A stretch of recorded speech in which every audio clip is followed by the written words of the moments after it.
In previous video we solved 1 to 40 questions. Now we solve next questions. We start from the 41 question, and 41 question is this: magnetic field of 5 Tesla will be equal to, this 5 Tesla is equals to 5 Weber per meter square.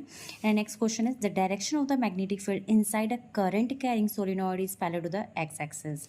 And next question is 43 question, and 43 question is a charged particle moving in a uniform magnetic field experiences. It means this is a charged particle. Here is a charged particle. This is a plus q charged particle, and B is a uniform magnetic field. And this charged particle moves with the speed of the v.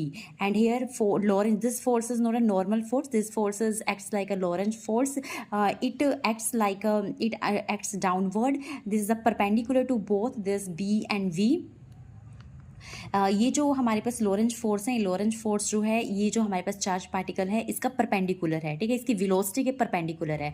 Velocity के perpendicular होने का मतलब क्या हो गया कि ये force इस चार्ज पे कोई, इसकी चार्ज की वेलोसिटी पे कोई काम नहीं कर रहा है।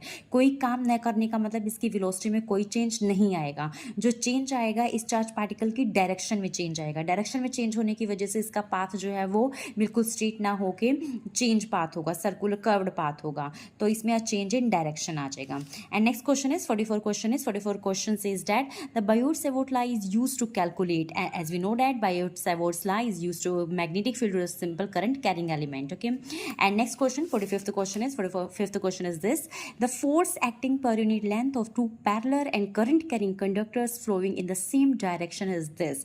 ये जो डेरिवेशन है, ये डेरिवेशन हम क्लास में कर चुके हैं, और इसका फॉर्मूला जो है वो हमारे पास ये आता है, म्यू नोड I1 I2 और 2 पाई R आता है। हमने यहाँ पे एक्स्ट्रा क्या किया है, 2 से मल्टीप्लाई 2 से डिवाइड कर दिया है, तो हमारे पास mu naught divided by the 4 pi, हम पर म्यू नोड और डिवाइडेड बाई दी 4 बाई 10⁻⁷ के बराबर होता है, तो वैल्यू 10⁻⁷ पुट कर दी है, 2I1 I2 और डिवाइडेड बाई दी R आ गया। तो ये रिलेशन जो है वो हमारे पास रिलेशन C है, तो this is correct. Next 46 question is this: the nature of an electron beam moving in the same direction of the same velocity will be obvious. This is a divergent.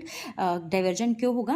क्योंकि उसने कहा है कि जो electron beam की बात करें, not a single electron is a multiple of electrons here, and here is a multiple electrons. If here is a multiple electrons, it means this is the same charge, like charges, and as we know that like charges repel each other. ये जो सारे electrons और electrons जो है same charge है, same charge होने का मतलब ये जो चार्जेस होते हैं, हमें नेचर चार्जेस का नेचर पता है कि जो लाइक चार्जेस होते हैं वो रिपेल ईच अदर, तो जिसकी वजह से ये जो चार्जेस होंगे क्या करेंगे, एक दूसरे को रिपेल करेंगे। रिपेल करने की वजह से क्या होगा, ये जो हमारे पास होगा नेचर, जो इलेक्ट्रॉन होगा वो क्या होगा, डाइवर्जेंट होगा, ठीक है, डाइवर्ज करेंगे एक दूसरे से। Next the unit